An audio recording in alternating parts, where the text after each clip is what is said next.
அது என்னமோ நமக்கெல்லாம் இந்த ஞானோதயம் ஃப்ரிட்ஜுக்குள்ள அது பாட்டுக்கு செவனேன்னு கடக்கும் போதெல்லாம் வரவே மாட்டேங்குதுங்கிற.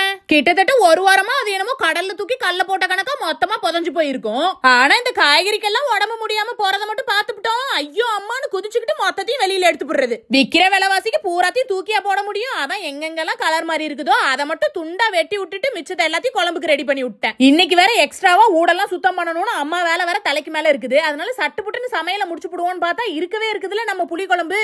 எப்பயுமே இந்த வெண்டைக்காவை குழம்புல சேர்க்கும் போது மட்டும் உஷாரையா உஷாருன்னு இன்னொரு பாத்திரத்துல போட்டு வதக்கி விட்டுறது.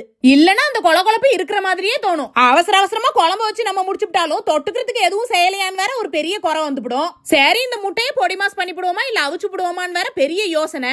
உடனே சாப்பூத்திரி போட்டு பார்த்ததுல அவிக்கலாங்கிறதே வந்துருச்சு. ஆனா இதுலயும் ஒரு பெரிய ட்விஸ்ட் இருக்குதே. நம்ம கையால அந்த ஓட்டை உரிச்சோம்னா பாதி முட்டை தான் இருக்கும். மிச்ச முட்டை பூரா சொரி முட்டையாக்கி குப்பை தொட்டியில தான் போகும். உடனே என்ற வீட்டுக்காரர்கிட்ட ஹெல்ப் வாங்கி பல நல்லா உருண்டை ஷேப்லயே எடுத்து விட்டாச்சு. அதான் அழகா வந்துருச்சேன்னு அப்படியே அழுங்காம உள்ள தூக்கி போட்டோம்னா குழம்புல இருக்கிற புளிப்பு காரம் எதுவுமே முட்டைக்குள்ள இறங்காது.